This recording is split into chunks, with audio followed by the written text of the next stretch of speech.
28/12/2024 రోజున మధ్యాహ్నం 12 గంటలకి కాంప్లైనెంట్ పూసా సత్యనారాయణ మనము కాపురా మండలం రెవెన్యూ ఆఫీస్లో పనిచేస్తాం.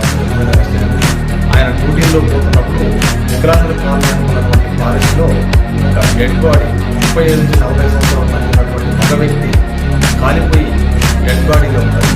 వెంటనే అతను పోలీస్ స్టేషన్కి వచ్చి ఎవరు తెలియని వ్యక్తులు ఇక్కడ కాల్చి చంపివేసి ఉన్నట్లుగా తెలుస్తున్నదని కంప్లైంట్ ఇవ్వడం జరిగినది. దాని మీద మేము మర్డర్ కేసు రిజిస్టర్ చేయడం, జవహర్ పోలీసులు మర్డర్ కేసు రిజిస్టర్ చేయడం జరిగినది. తర్వాత దానిలో మాకు ఎలాంటి క్లూస్ కానీ ఎలాంటి ఏమి దాన్ని ఫింగర్ ప్రింట్స్ మా యొక్క టెక్నాలజీ కొత్త టెక్నాలజీని ఉపయోగించి దాంట్లో నిందితుల్ని ట్రేస్ చేయడం జరిగింది. అదేవిధంగా చనిపోయినటువంటి వ్యక్తిని కూడా ట్రేస్ చేయడం జరిగినది.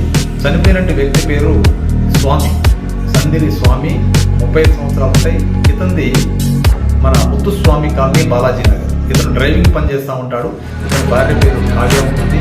ఈ కావ్య ఎవరైతే ఉంటుందో ఆమె ఇంటి ఎదురుగా ఉన్నటువంటి ప్రణయ్ కుమార్, వాళ్ళిద్దరి మధ్య ఇల్లీగల్ ఇంటిమేసీ ఉంటుంది. దాన్ని కొత్తగా అనుమానం వస్తుంది, వీళ్ళిద్దరి మధ్య ఇల్లీగల్ కాంటాక్ట్